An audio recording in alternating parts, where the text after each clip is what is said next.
Prime Minister Narendra Modi is currently addressing a public gathering in Bhopal. Let's cut live across. तो आमंत्रित करते हैं उनके संबोधन के लिए लहराते हुए अपने तिरंगे के साथ आप सभी की तालियों के बीच में माननीय प्रधानमंत्री जी से निवेदन है आप हमारा मार्गदर्शन करें, हमें अपना आशीर्वाद दें।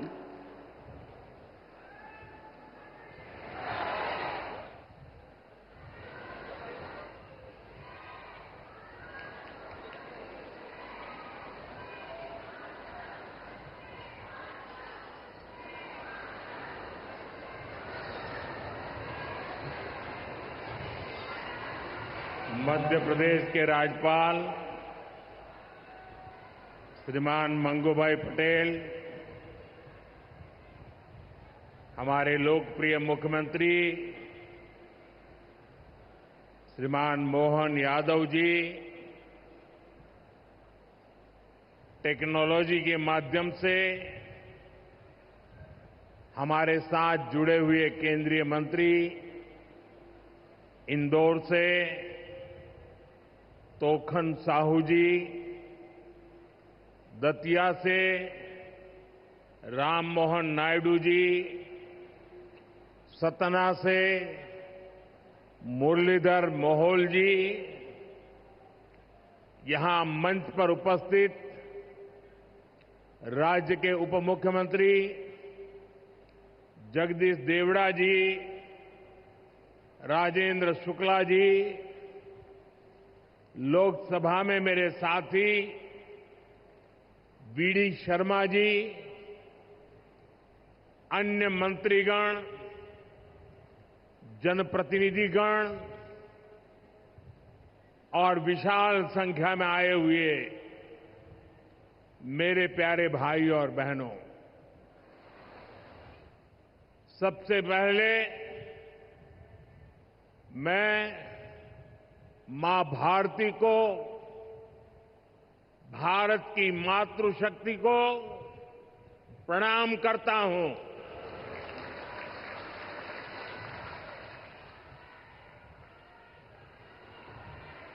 आज यहां इतनी बड़ी संख्या में माताएं, बहनें, बेटियां हमें आशीर्वाद देने आई है। मैं आप सभी बहनों के दर्शन पाकर धन्य हो गया हूं।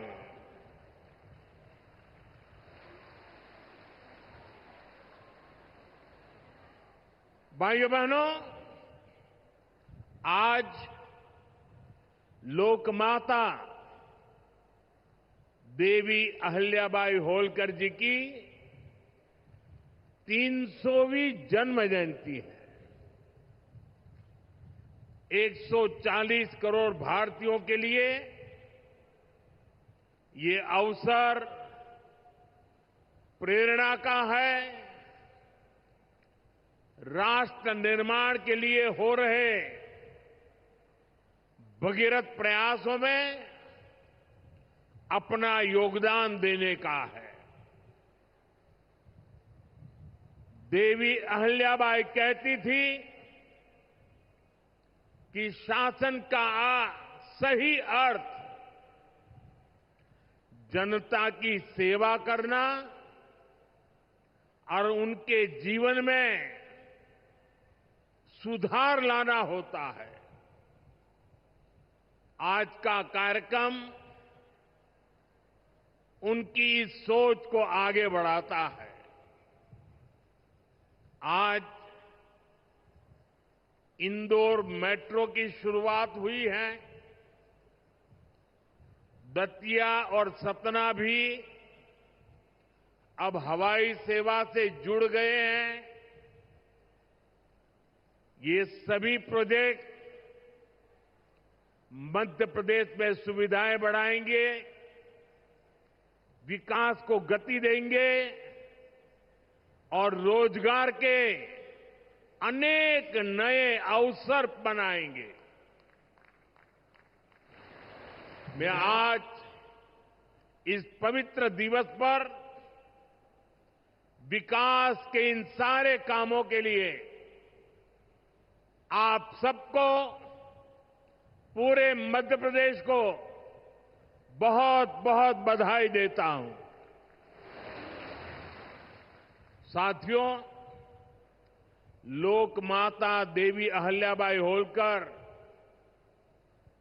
ये नाम सुनते ही मन में श्रद्धा का भाव उमड़ पड़ता है। उनके महान व्यक्तित्व के बारे में बोलने के लिए शब्द कम पड़ जाते हैं। देवी अहिल्याबाई प्रतीक है कि जब इच्छा शक्ति होती है, दृढ़ प्रतिज्ञा होती है, तो परिस्थितियां कितने ही विपरीत क्यों न हो, परिणाम लाकर दिखाया जा सकता है। 250-300 साल पहले जब देश गुलामी की जंजीरों में जकड़ा हुआ था, उस समय ऐसे महान कार्य कर जाना कि आने वाली अनेक पीढ़ियां उसकी चर्चा करें, ये कहना तो आसान है, करना आसान नहीं था। साथियों, लोक माता अहिल्याबाई ने प्रभु सेवा और जन सेवा, इसे कभी अलग नहीं माना। कहते हैं वे हमेशा शिवलिंग अपने साथ लेकर चलती थी। उस चुनौतीपूर्ण कालखंड में एक राज्य का नेतृत्व कांटों से भरा ताज, कोई कल्पना कर सकता है?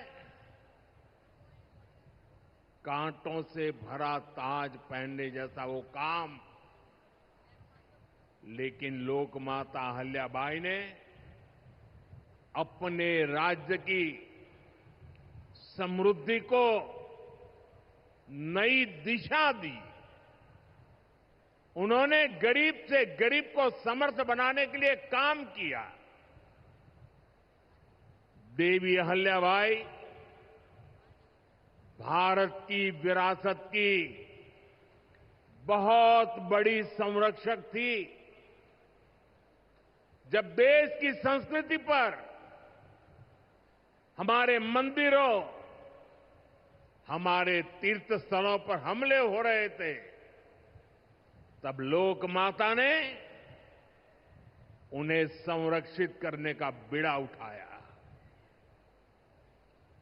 उन्होंने काशी विश्वनाथ सहित पूरे देश में हमारे अनेकों मंदिरों का, हमारे तीर्थों का पुनर्निर्माण किया। और ये मेरा सौभाग्य है कि जिस काशी में लोक माता अहिल्याबाई ने विकास के इतने काम किए, उस काशी ने मुझे भी सेवा का अवसर दिया है। आज अगर आप काशी विश्वनाथ महादेव के दर्शन करने जाएंगे तो वहां आपको देवी अहिल्याबाई की मूर्ति भी वहां पर मिलेगी। साथियों, माता अहिल्याबाई ने गवर्नेंस का एक ऐसा उत्तम मॉडल अपनाया जिसमें गरीबों और वंचितों को सबसे ज्यादा प्राथमिकता दी गई। रोजगार के लिए, उद्यम बढ़ाने के लिए उन्होंने अनेक योजनाओं को शुरू किया। उन्होंने कृषि और वन उपज आधारित कुटीर उद्योग और हस्तकला को प्रोत्साहित किया। खेती को बढ़ावा देने के लिए छोटी छोटी नहरों की जाल बिछाई, उसे विकसित किया। उस जमाने में आप सोचिए 300 साल पहले जल संरक्षण को बढ़ावा देने के लिए उन्होंने कितने ही तालाब बनवाए। और आज तो हम लोग भी लगातार कह रहे हैं, कैच द रेन, बारिश के एक एक बूंद के पानी को बचाओ। देवी अहल्या जी ने 250-300 साल पहले हमें एक काम बताया था। किसानों की आय बढ़ाने के लिए उन्होंने कपास और मसालों की खेती को प्रोत्साहित किया। आज 250-300 साल के बाद भी हमें बार बार किसानों को कहना पड़ता है कि क्रॉप डाइवर्सिफिकेशन बहुत जरूरी है। हम सिर्फ धान की खेती करके या गन्ने की खेती करके अटक नहीं सकते। देश की जरूरतों को, सारी चीजों को हमें डाइवर्सिफाई करके उत्पादित करना चाहिए। उन्होंने आदिवासी समाज के लिए, गुमंतु टोलियों के लिए खाली पड़ी जमीन पर खेती की योजना बनाई है। ये मेरा सौभाग्य है कि मुझे एक आदिवासी बेटी आज जो भारत के राष्ट्रपति पद पर विराजमान है, उनके मार्गदर्शन में मेरे आदिवासी भाई बहनों की सेवा करने का मौका मिला है। देवी अहल्या ने विश्व प्रसिद्ध माहेश्वरी साड़ी के लिए नए उद्योग लगाए। और बहुत कम लोगों को पता होगा कि देवी अहल्या जी हुनर की पारखी थी। और वो जूनागढ़ से, गुजरात में जूनागढ़ से कुछ परिवारों को माहेश्वर लाई और उनको साथ जोड़ करके आज से 250-300 साल पहले ये माहेश्वरी साड़ी का काम आगे बढ़ाया, जो आज भी अनेक परिवारों का वो गहना बन गया है और जिससे हमारे बुनकरों को बहुत फायदा हुआ। साथियों, देवी अहल्याबाई को कई बड़े सामाजिक सुधारों के लिए भी हमेशा याद रखा जाएगा। आज अगर बेटियों की शादी की उम्र की चर्चा करें तो हमारे देश में कुछ लोगों को सेक्युलरिज्म खतरे में दिखता है। उनको लगता है ये हमारे धर्म के खिलाफ है। ये देवी अहल्या जी देखिए, मातृशक्ति के गौरव के लिए उस जमाने में बेटियों की शादी की उम्र के विषय में सोचती थी। उनकी खुद की शादी छोटी उम्र में हुई थी, लेकिन उनको सब पता था कि बेटियों के विकास के लिए कौन सा रास्ता होना चाहिए। ये देवी अहल्या जी थी, उन्होंने महिलाओं का भी संपत्ति में अधिकार हो, जिन स्त्रियों के प्रति की असमय मृत्यु हो गई हो वो फिर विवाह कर सके। उस कालखंड में ये बातें करना भी बहुत मुश्किल होता था, लेकिन देवी अहल्याबाई ने इन समाज सुधारों को भरपूर समर्थन दिया। उन्होंने मालवा की सेना में महिलाओं की एक विशेष टुकड़ी भी बनाई थी। ये पश्चिम की दुनिया के लोगों को पता नहीं है। हमें कोसते रहते हैं, हमारी माताओं बहनों के अधिकारों के नाम पर हमें नीचा दिखाने की कोशिश करते हैं। 250-300 साल पहले हमारे देश में सेना में महिलाओं का होना, साथियों, महिला सुरक्षा के लिए उन्होंने गांवों में नारी सुरक्षा टोलियां ये भी बनाने का काम किया था।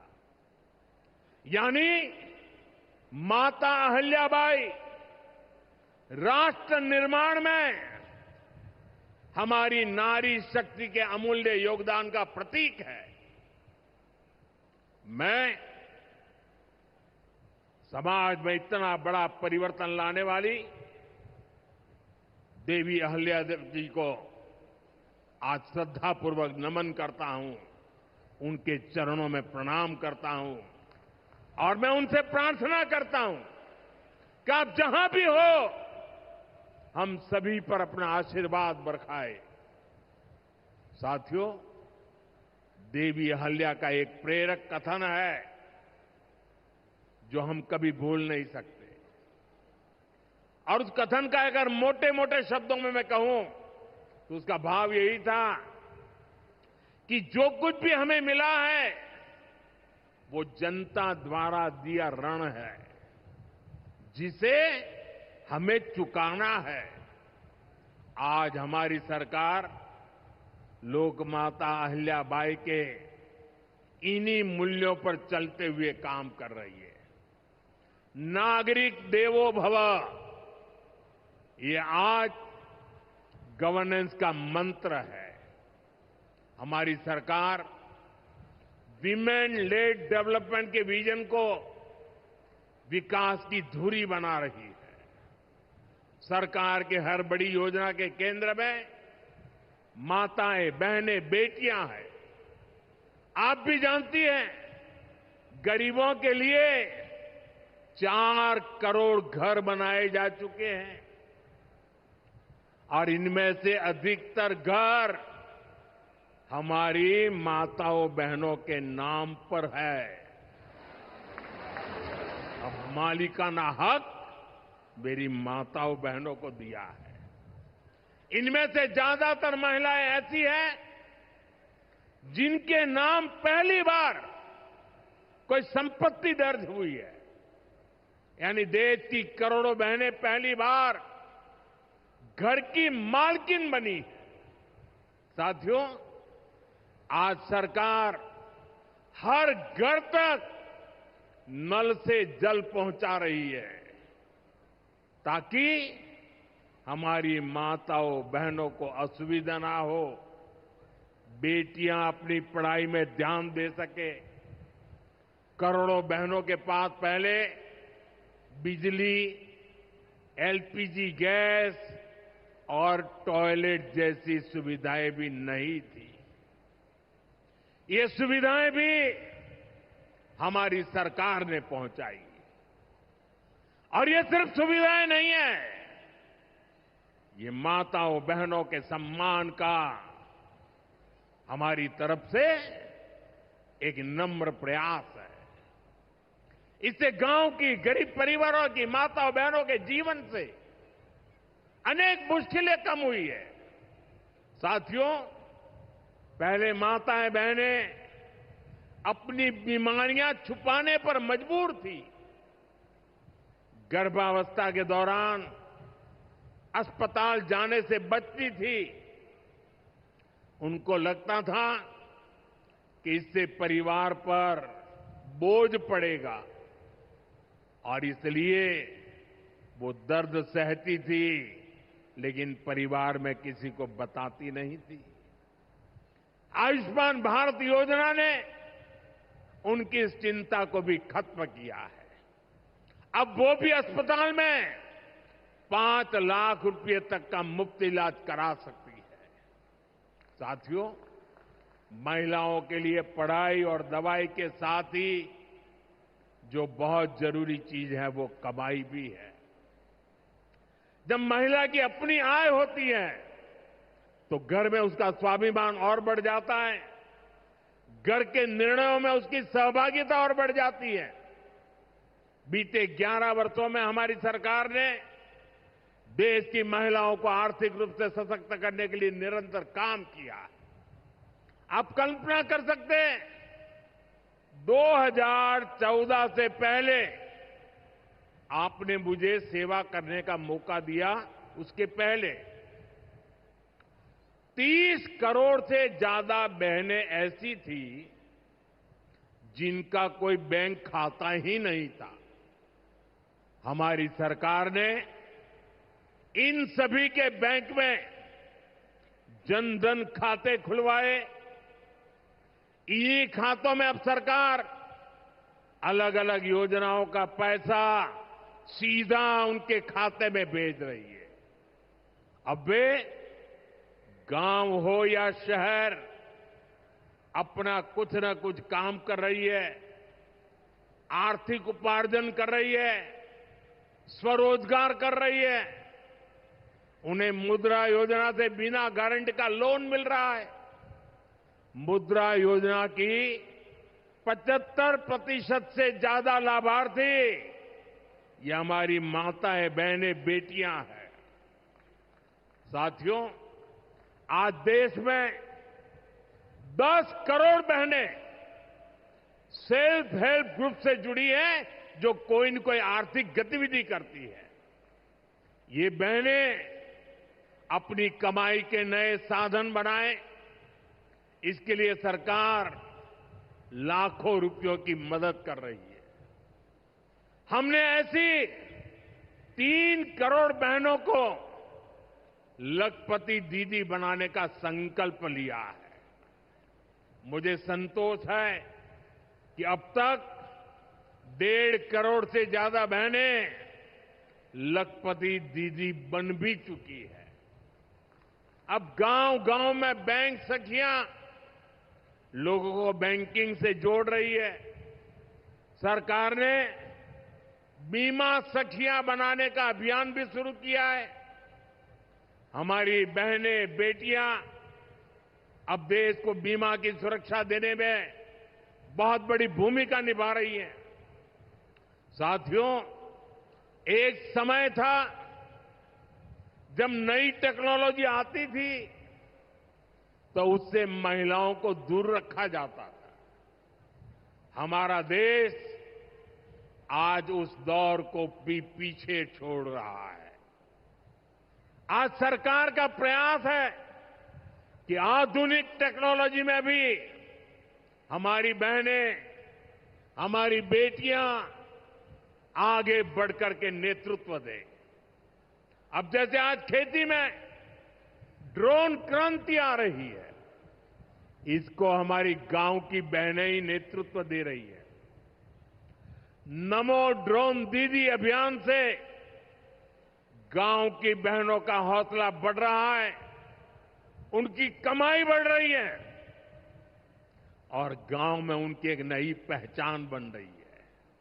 साथियों, आज बहुत बड़ी संख्या में हमारी बेटियां वैज्ञानिक बन रही है, डॉक्टर, इंजीनियर और पायलट बन रही है। हमारे यहां साइंस और मैथ्स पढ़ने वाली बेटियों की संख्या लगातार बढ़ रही है। आज जितने भी हमारे बड़े स्पेस मिशन हैं, उनमें बड़ी संख्या में वैज्ञानिक के नाते हमारी माताएं, बहनें, बेटियां काम कर रही है। चंद्रयान 3 मिशन पूरा देश गौरव कर रहा है। चंद्रयान 3 मिशन में तो 100 से अधिक महिला वैज्ञानिक और महिला इंजीनियर शामिल थी। ऐसे ही जमाना स्टार्टअप का है। स्टार्टअप के क्षेत्र में भी हमारी बेटियां अद्भुत काम कर रही है। देश में लगभग 45% स्टार्टअप की, उसमें कम से कम एक डायरेक्टर कोई न कोई हमारी बहन है, कोई न कोई हमारी बेटी है, महिला है, और ये संख्या लगातार बढ़ रही है। साथियों, हमारा प्रयास है कि नीति निर्माण में बेटियों की भागीदारी लगातार बढ़े। बीते एक दशक में इसके लिए एक के बाद एक अनेक कदम उठाए गए हैं। हमारी सरकार में पहली बार पूर्णकालिक महिला रक्षा मंत्री बनी, पहली बार देश की वित्त मंत्री एक महिला बनी, पंचायत से लेकर पार्लियामेंट तक महिलाओं की संख्या लगातार बढ़ रही है। इस बार 75 सांसद महिलाएं हैं, लेकिन हमारा प्रयास है कि ये भागीदारी और बढ़े। नारी शक्ति वंदन अधिनियम के पीछे भी यही भावना है। सालों तक इस कानून को रोका गया, लेकिन हमारी सरकार ने इसे पारित करके दिखाया। अब संसद और विधानसभाओं में महिला आरक्षण पक्का हो गया है। कहने का अर्थ ये है कि भाजपा सरकार बहनों बेटियों को हर स्तर पर, हर क्षेत्र में सशक्त कर रही है। साथियों, भारत संस्कृति और संस्कारों का देश है, और सिंदूर ये हमारी परंपरा में नारी शक्ति का प्रतीक है। राम भक्ति में रंगे हनुमान जी भी सिंदूर को ही धारण किए हुए हैं। शक्ति पूजा में हम सिंदूर का अर्पण करते हैं, और यही सिंदूर अब भारत के शौर्य का प्रतीक बना है।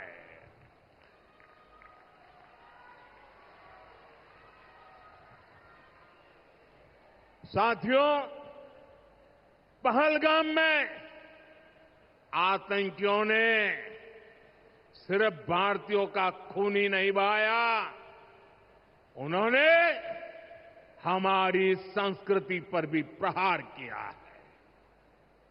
उन्होंने हमारे समाज को बांटने की कोशिश की है, और सबसे बड़ी बात, आतंकवादियों ने भारत की नारी शक्ति को चुनौती दी है।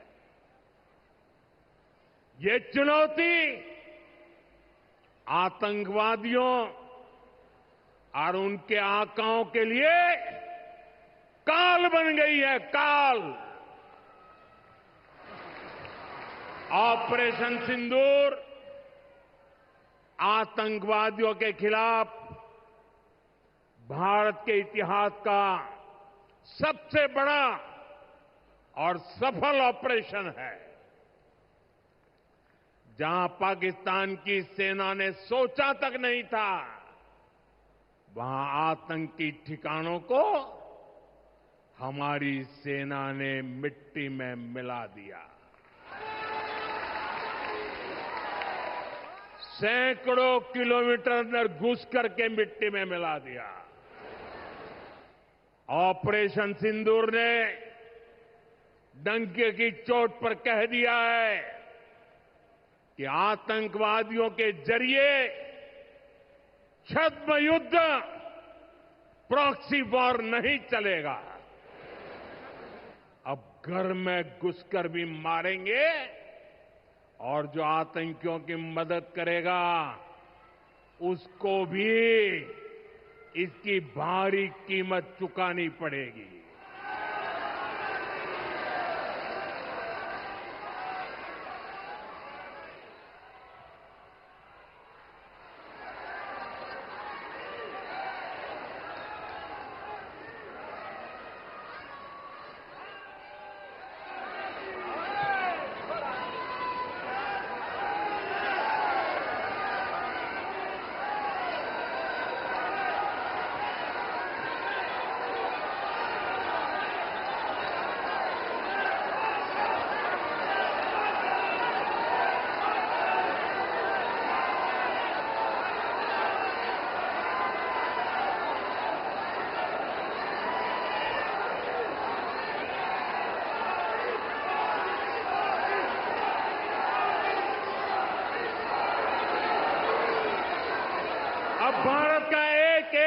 नागरिक कह रहा है, 140 करोड़ देशवासियों का बुलंद आवाज कह रहा है, अगर तुम गोली चलाओगे तो मान के चलो, गोली का जवाब गोले से दिया जाएगा।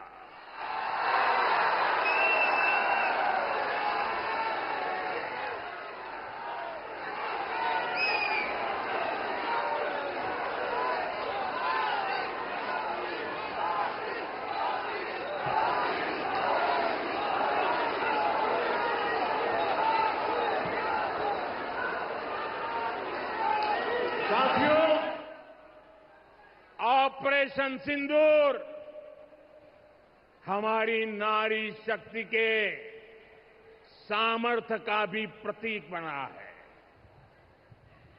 हम सभी जानते हैं कि बीएसएफ का इस ऑपरेशन में कितना बड़ा रोल रहा है।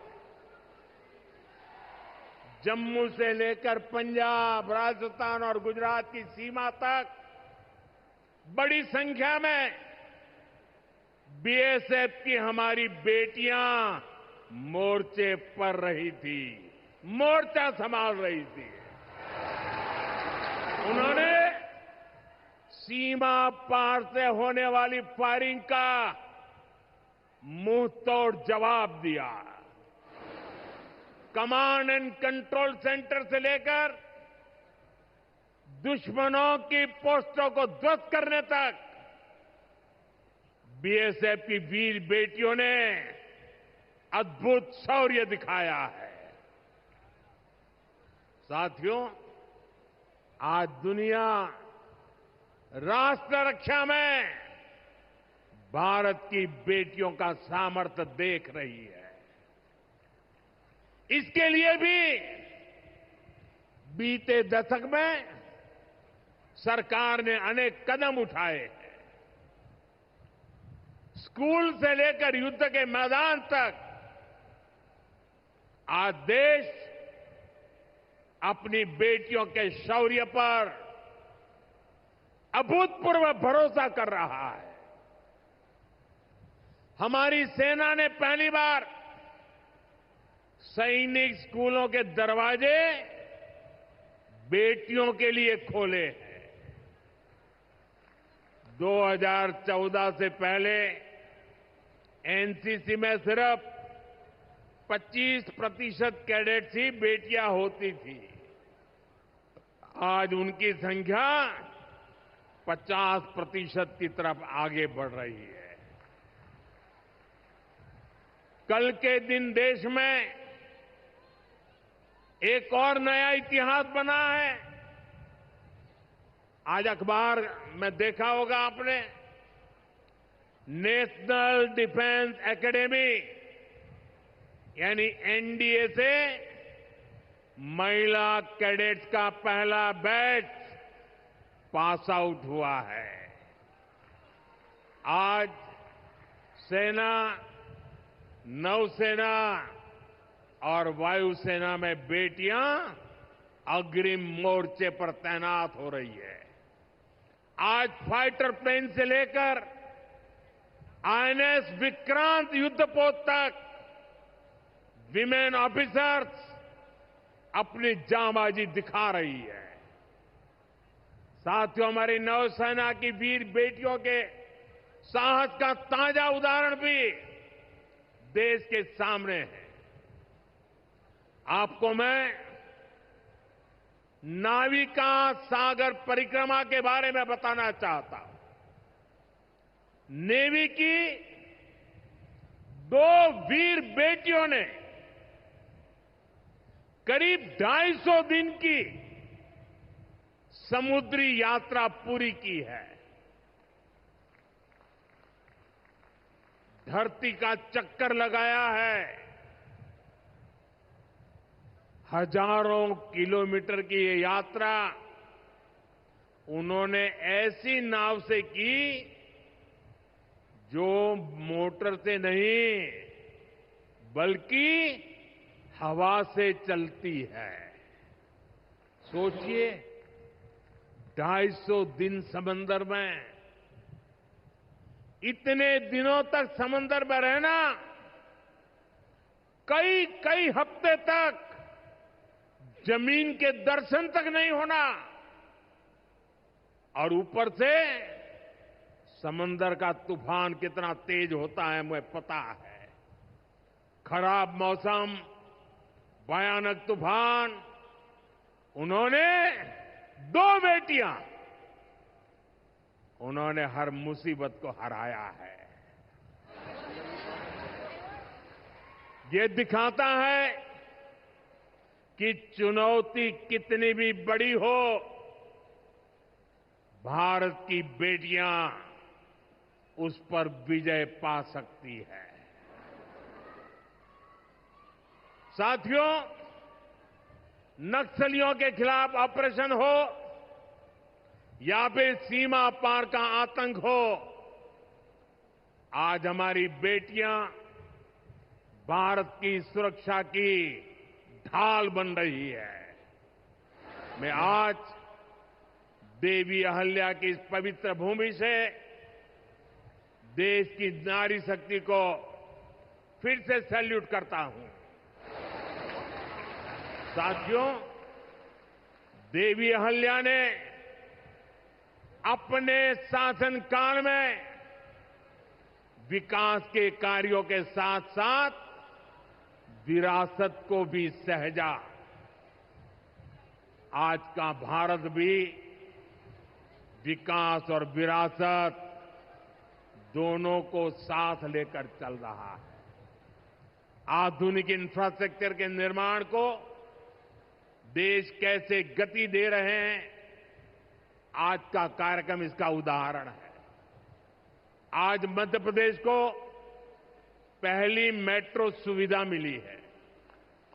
इंदौर पहले ही स्वच्छता के लिए दुनिया में अपनी पहचान बना चुका है।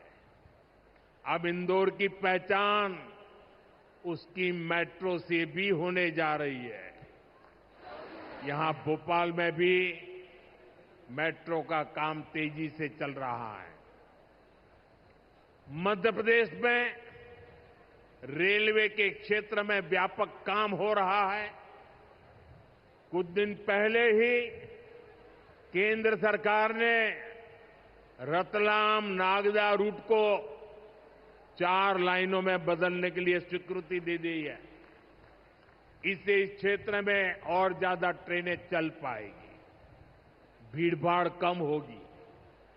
केंद्र सरकार ने इंदौर मनमाड़ रेल परियोजना को भी मंजूरी दे दी है।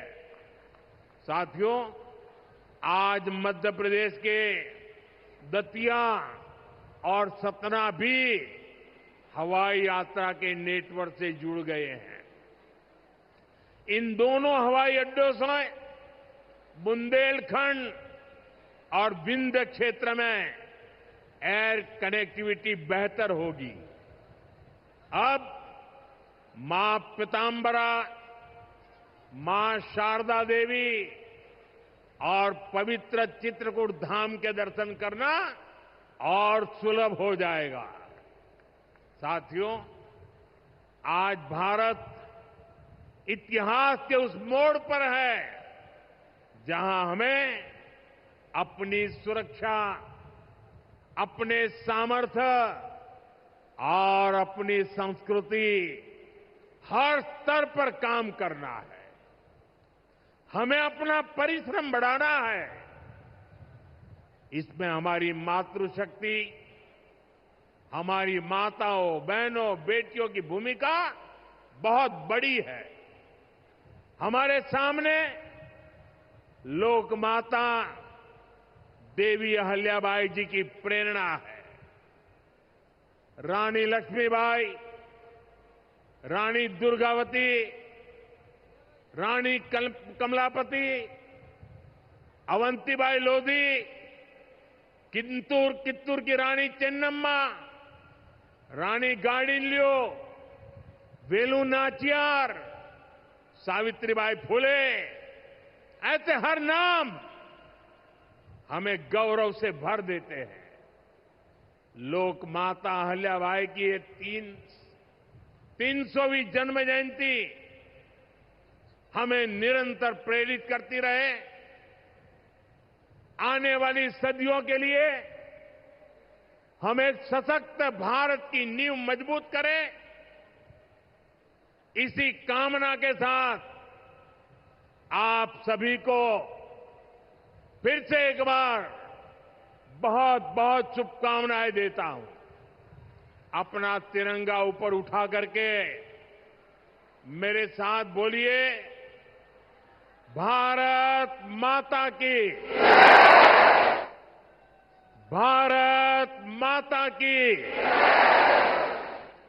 भारत माता की, वंदे वंदे वंदे वंदे वंदे वंदे वंदे वंदे वंदे